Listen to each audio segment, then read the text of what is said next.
community, family,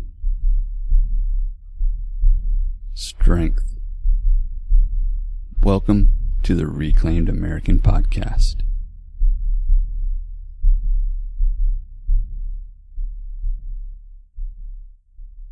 Hey everybody, what'd you think of that intro? Did you hear just the words, or did you hear that bass beat in the back? If you didn't hear the bass beat, I highly recommend you go get some headphones or connect this to your car and listen to it again. Go on, I'll wait. Alright, so did you hear it that time? Anyways, what's going on everybody?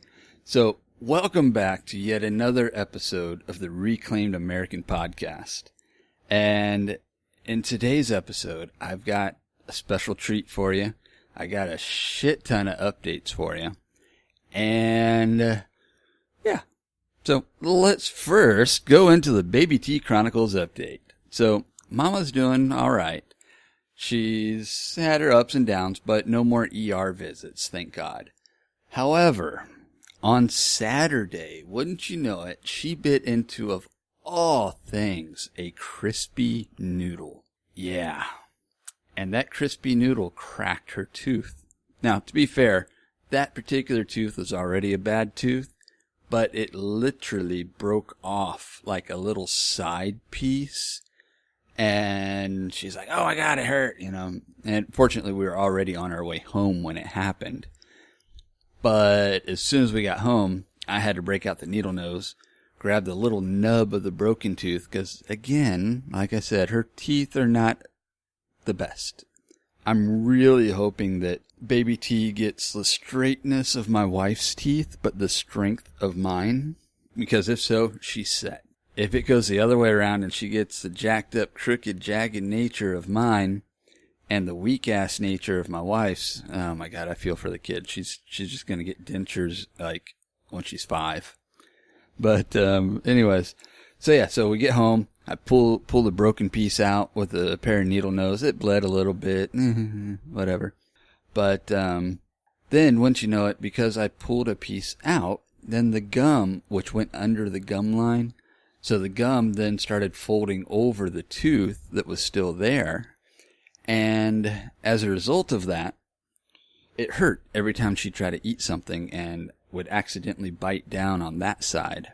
Then, of course, that starts getting her gums to start swelling and makes it even more painful. So, today, now, I know, when you're pregnant, you're not supposed to get dental work done. Unless it's an emergency, like a gum that's starting to get infected because of a jacked up tooth. So, now that she's in the second trimester, we went ahead and we scheduled her to go to a doctor. That actually got pulled out today. Today's Wednesday. And, that got pulled out today, but I tell you, it's funny. She picked this doctor because it was an Asian doctor, I believe Vietnamese. And she's like, oh, Asians are usually pretty gentle. And I was like, okay. I mean, I can't argue that because I did have this one dentist that was a nice looking Asian lady. I think she's Filipino. And she had really good hands. And she did really good work. But of course, that practice has long since gone bye-bye. So my wife finds this other one.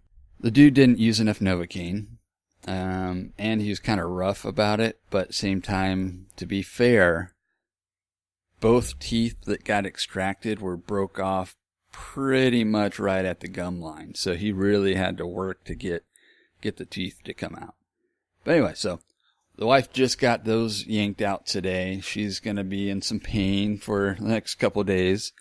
Mother-in-law is staying with us tonight. That way I can do what I got to do. Plus, early in the morning, I have to head out for the day job and try to make up for some lost time from today since I had to take my wife to the dentist. But anyways, so that's the Baby T Chronicles update. Mama's doing all right. She is just sore as hell. Me, on the other hand, I look like I'm pregnant. I need to dial back on the foodage, and I need to start working out on that little old Bowflex that I got. Not one of the nice Bowflex treadmill-looking things that you always see on the commercials with all the, hot fit people using them. Oh no, I got the old fashioned with the power rods. Picked that up this New Year's from Facebook Marketplace and paid $100 for it. Supposedly has 210 pounds of power rod resistance. That's how they said it, resistance. And I debate the amount of force, but I will say if you continue with it and do multiple reps, or if you do them fast, like speed reps, yeah, that should give you a workout, especially for my out of shape ass. So I'm hitting the Bowflex. I got to shed some pounds before the baby comes, because that kid's going to run me ragged if I don't. Anyhow, so that's the Baby T Chronicle update. Let's see, what else? Well, if you follow me on social media, on Facebook and Instagram at Reclaimed American, then you will have seen some new posts that I've been doing this week. Like the Monday Minute, which is just a quick recap of the weekend, things that are going on, things that are in my head. Then we've got the YouTube Tuesday. And that was a special treat. One, I shared a video by a guy named Tony Turner. And he's got a good set of lungs on him, man. He's got a good voice. He's working as a upholstery tech up in Pittsburgh, or somewhere in Pennsylvania. And he works on classic hot rod and custom cars. One day there's a guitar sitting in the shop, and he decided to pick it up and start strumming a few chords. And he's like, I haven't completely forgotten this. And he started singing songs. First song he did, he recorded to show his wife, which never got around to showing her. About a month later, a buddy of his hit him up, and he shared that with the buddy. Next thing you know, they're telling him, hey, you need to put that shit on YouTube, man. But he started off with Facebook. It got a lot of traction there. He started a YouTube page, and bam, there we go. But, and then that's how I found it, because of mutual friends. So that was my Tuesday update. Then today, Wednesday, you will have seen my Wednesday wishes. Again, just a quick, brief, something I wish for the world, be it a good thing, a bad thing. I wouldn't wish a bad thing for the world, but a good thing, a funny thing, or just a thing. And, just something I wish would happen out there somewhere. Tomorrow, being Thursday, that is going to be my Thankful Thursdays. That's going to be the day that I give thanks for something going on. Be it something that I'm thankful for myself or for others out in the world. And so Thankful Thursdays. You have to tune in and find out what I'm going to be thankful for this week. Let's see. Then Friday's just going to be an update saying, hey, everybody, don't forget, listen to my podcast. And that's going to be the Friday update. The weekend, I'm trying to keep that family. Although if I need to do like a recording for an interview on Saturday, or go somewhere to do a recording on a Saturday, that's when I'm going to do it. Sunday, strictly family. No business. That's that. That's family time, 100%. Saturday, I prefer to be 100% family time, but same time, if we gotta go somewhere and go out for dinner and meet some people, gotta do what I gotta do. But that's the new layout that's coming out. I'm gonna do my damnedest to make those posts every day to give you guys some good content, something interesting and informative and entertaining, and go from there. Now then, there's a new direction that the show is going to start taking. I know I've mentioned it in the previous episodes, but we're going to start doing an interview show. And wouldn't you know it, Monday night I got a chance to talk with Tony Turner. And that's the interview you're about to hear. So today I'm doing my first interview, or I'm giving y'all the first interview show that I've done. And I hope you guys enjoy it. Here you go. You're Tony Turner. And yes, I found you through Mark because of a video you did on YouTube where you sang Simple Man. And sure. So the thing I'm curious about is what got you into singing? Oh man, my grandmother and my grandfather, they bought me my first guitar when I was 13 years old. I grew up, spending more time at my grandmother's house. My grandfather was always playing guitars. And then I think in one of the videos you did on Facebook, you had mentioned that you got away from the guitar for a while.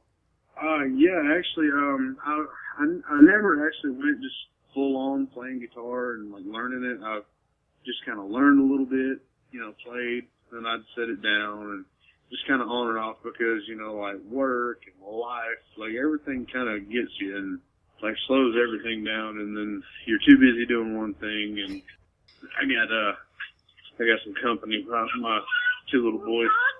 Oh, not a problem. Hold on.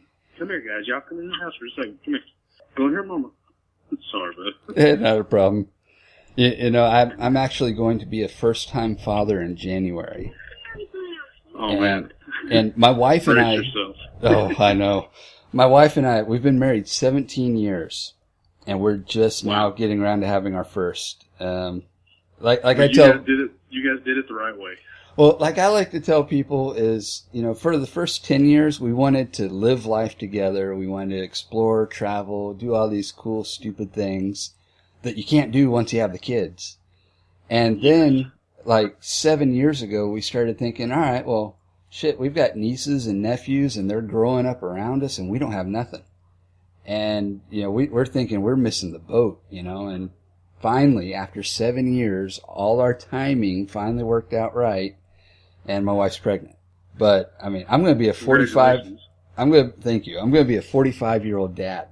And I'm like, holy crap, I am not in shape for this shit. But, I'm working on it. I got a Bowflex in the house, one of the old ones with the power rods. Okay. Bought that at the end of last year on Facebook Marketplace for $100. And, I'm finally starting, I have the motivation now to start using it. But, anyways, getting back into your story. So you started playing you'd gotten away from it for a while, and then you're kind of getting back into it. It's actually a crazy story. So it's kind of weird and off the wall. I hadn't played guitar in about 3 years, and then out of nowhere, we just made this big move from Alabama up here to Pennsylvania, so I could take this job doing upholstery. Mm-hmm. And so I'm sitting in the shop, and I've got my guitar there at the shop, and I'm like, you know what? I'm just going to pick it up and just see what I remember. And honestly, man, when you put the guitar down, you forget more than you ever learned. And it's not like riding a bike. But, there's a few songs that stuck out that I remembered. And the first one, I actually recorded a cover of Too Close by Alex Clare. And I didn't like it. Like, I just wanted to listen to it just to see what I sounded like. I just wanted to kind of listen to myself. Mm-hmm. And I didn't like the way it turned out, so I just left it on my phone. I didn't erase it because I was going to show my wife and I completely spaced showing her. And anyways, so a month later, after I record this video, one of my buddies from the Navy, he calls me up. He's like, "Hey man, didn't you have these videos of you singing and playing guitar on YouTube?" I said, "Well, they used to be on there, but my friend that posted them took them down." I said, "Well, hold on just a second. I've got this video that I did about a month ago. I'll let you listen to it." So I sent that to him, and I listened to it again myself, and I said, "You know what? I'm just going to put it on Facebook just to see what people think." And honest to God, I thought maybe I would have got 50 likes, maybe. And here it is, like 6.4 thousand views later. Holy crap! It's crazy. I take that back. The one, the Alex Clare, it's got over, I think, 4,000. I posted Simple Man a couple of days later. Mm-hmm. And that one just blew up. Like everybody loves Simple Man. Yep. But, so I ended up, I've got 5 videos up right now, just of covers that I've recorded myself doing on a cell phone in the shop. And each time I do one, I try to sit by a different car, so I've got just something different in the background. Right. But, all those cars are in the shop that I work at. I work for H&H Performance. I do all the upholstery. And we've got some current builds coming up that we're doing. We've got a 1970 Bronco that we're doing. It's the whole body's going to be completely carbon fiber. Oh, wow. Custom chassis, custom suspension, and it's getting a supercharged Coyote with a Raptor transmission. Oh, shit. Yeah, this thing's, it's going to be like nonsense in a very lightweight vehicle. That sounds like a lot of fun, though. Oh, yeah. And, like, so these guys have built one Bronco already, and they did, I want to say they said they did like a raffle or something like that on it, or something like that, or it was for charity or something. And then these things just blew up. They've got the one that I'm doing now, the seats for, I just finished, the carbon fiber one. They've got an all steel body one that we're about to do next, and then we've got two more that have already been had an order placed for two more. Oh, shit. Yeah, these things are blowing up. Oh, that is awesome, man. So now, how'd you get hooked up with these guys? Oh, man, okay, so, I went to Wyotech. I used my GI Bill and went to Wyotech, and I took the diesel program. Actually, I traveled from Alabama all the way up to Laramie, Wyoming, and that's beautiful country. If you ever get a chance to go out there, do it. So yeah, I go up there, I take their diesel program, and then I do like all their electives, the chassis fabrication, where you learn how to do, like you can back half a car for drag racing. You can build, like top fuel dragsters. They teach you all kind of like chassis fabrication. Then after that one, I did street rod fabrication, which is based more toward like metalworking. Mm-hmm. So you do all your power hammers and just bending, shaping, and just little thin like sheet metal fabrication. Then after that, I took this course where you can get an associate's degree in business management. And the whole time I'm sitting here begging these guys to let me take this upholstery class because, I mean, it's just eating me alive. I've got to take this class. And if you take diesel, if that's your core curriculum, then you're not allowed to take it. But after I pulled a few strings with a few people, they finally let me, like, this guy's just bugging us. He's not going to stop. Let's just let him take it. And I took it. Me and another guy finished. We were the first two finished in our class. And I mean, we just kind of blew up with it, and I bought a sewing machine from Wyotech, and then when I went back home to Alabama, I started my own business doing upholstery, and things were good for about 6 months, and then I hit a wall to where everybody just wanted me to just do it for free. Right. And they're like, oh man, we went to school together, we talked in like 10 years, but hey, you want to hook me up?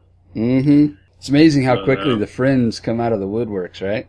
Man, I'm telling you, just for these videos, man, I've had so many people that have not talked to me in years, just all of a sudden hit me up. Like, oh man, hey, what's going on?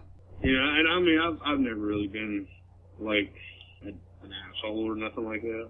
I'm trying to keep it, trying to keep the language clean.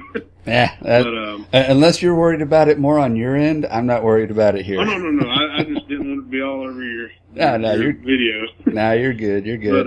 But, okay. But, yeah,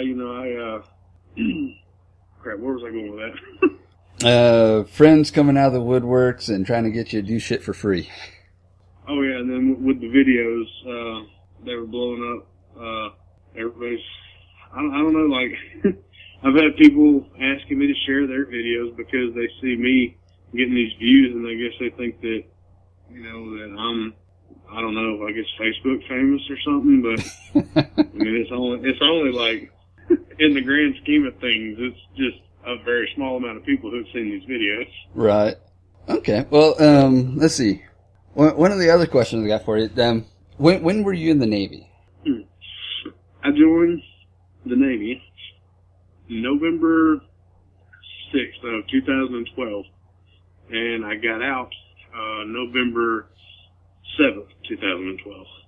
Like, same, like... I mean, my 2006. Okay. 2012, my bad. I was like, damn, that's a short tour. Yeah, no, my bad. Okay, so you're in for 6. What'd you do while you were in? I was an electrician. I was an electrician on board 2 different aircraft carriers. I was on the USS Nimitz for the first 2.5 years that I was stationed out in San Diego. And then I was on the Carl Vinson for the remainder of my enlistment. Mm-hmm. But I worked everywhere from, just doing like conventional electrician stuff in the engineering department. Once I got to the Carl Vinson, I started out in engineering, then they moved me to air department. I was a flight deck electrician. Oh, wow. So I was up there, I've literally, I've been all over the place. So I did that. In the Navy, you gotta have like a secondary job. So my secondary job was, a fireman. Okay. Like sort of damage control and stuff. Right. Yeah, I think I got lucky on my service. I was also in the Navy, but I was in 94 to 98. So I was really? Way back when. But, I was trained to be an aviation electronics tech. So, okay. I was, the ATs, we were the guys that fixed the boxes, where the AEs were the guys that found the boxes, and then they brought them to us to take care of. So we weren't the wire chasers, we were the box fixers. But, so I was trained to do that. However, after my school, they send me out to Guam for essentially the remainder of my enlistment. It was so tough. I was on a tropical island in the middle of the Pacific for almost 3 years.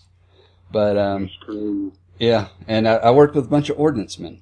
The company, or the command that I got sent to, we tested guidance systems, we cleaned up the missiles.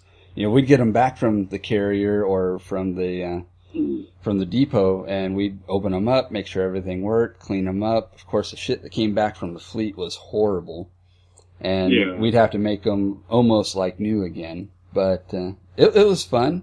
I wouldn't not do it for the world.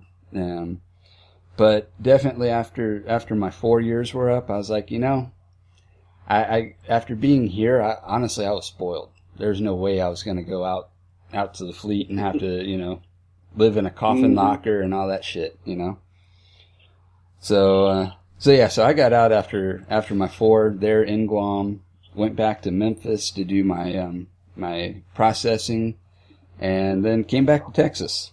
Okay. What part of Texas are you in? Houston. Okay. Yeah, I got a lot of friends out in Texas from the Navy. Okay, cool. So, alright, so I got just a couple questions left for you. One, okay. What are your future plans for music? You just gonna keep playing in the shop? And actually, that's another question. Okay, so you did the upholstery school, and then how did you end up with these guys?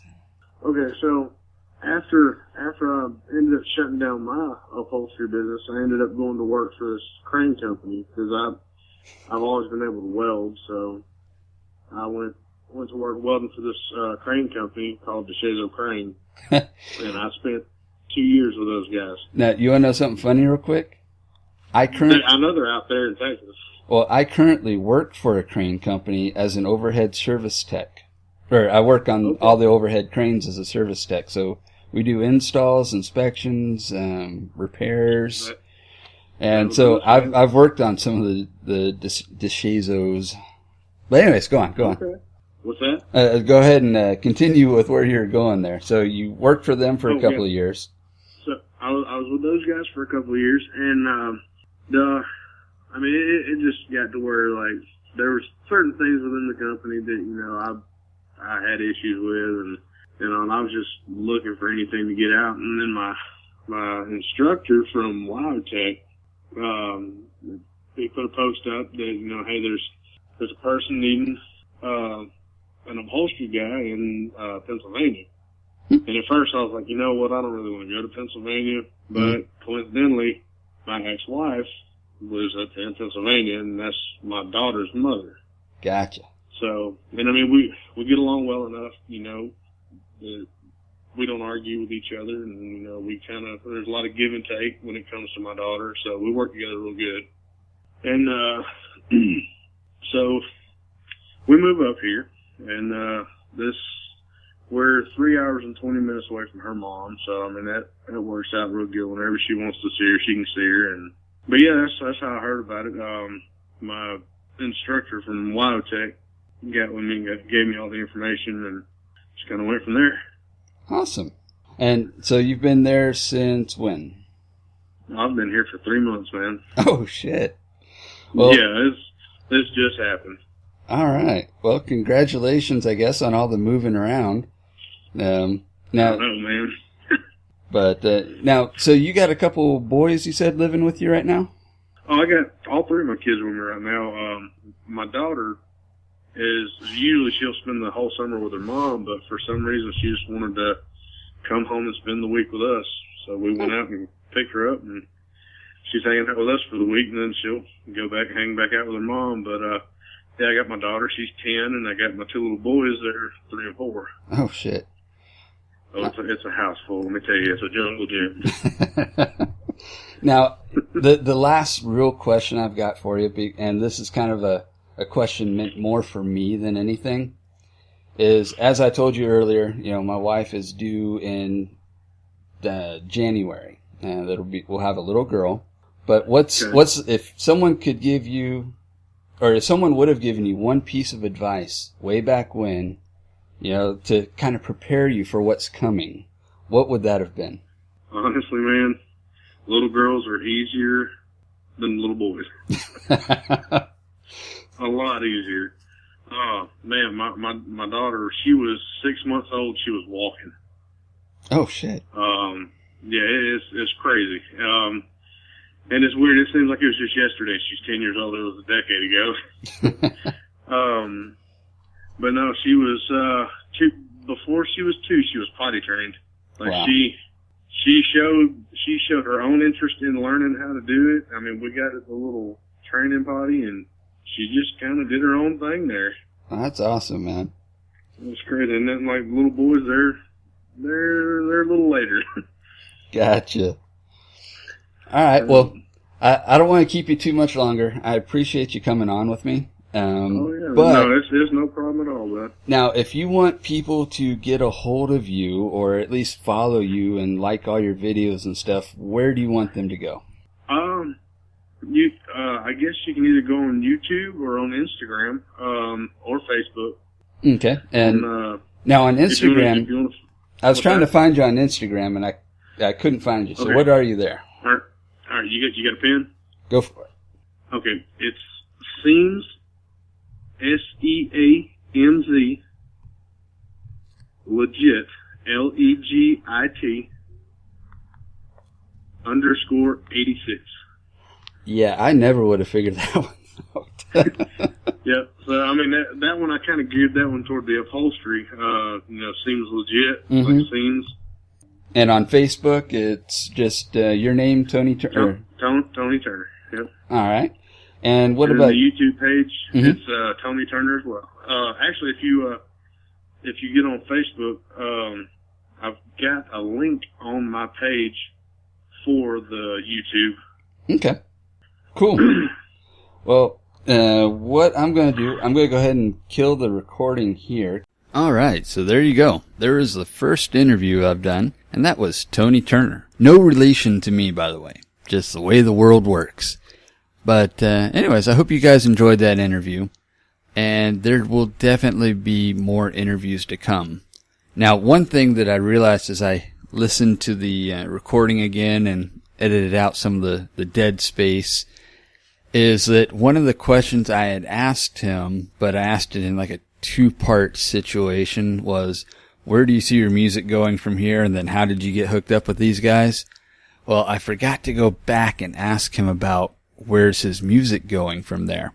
Because it turns out I've heard this through, him after I hit the stop button, and then also from another person that he's actually gotten quite a few hits, if you will, from people that would love to have him come out and check out their label and possibly get him signed on with them. So Dude, Tony, congratulations. I hope everything works out for you. I'm rooting for you. And definitely as soon as you know which way you're going, if you want to come back on and let us know what's going on, by all means, man, hit me up, brother. So yes, so there you go. There's our first interview show. I hope you enjoyed it.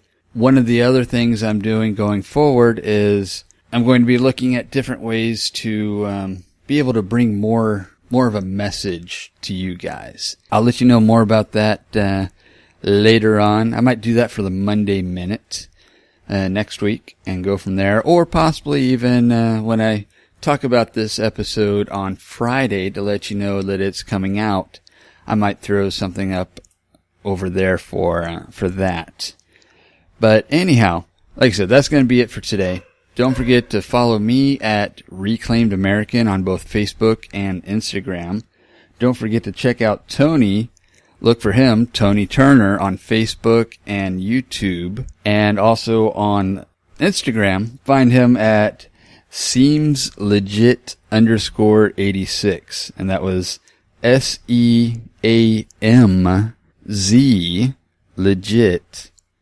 legit_86.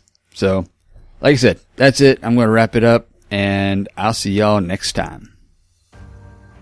Thank you for listening to the Reclaimed American podcast. If you're ready to do more and be more, start by leaving us a rating and review on iTunes or Google Play. Then join our community on Facebook and Instagram at Reclaimed American, and join us over on our website at reclaimedamerican.us.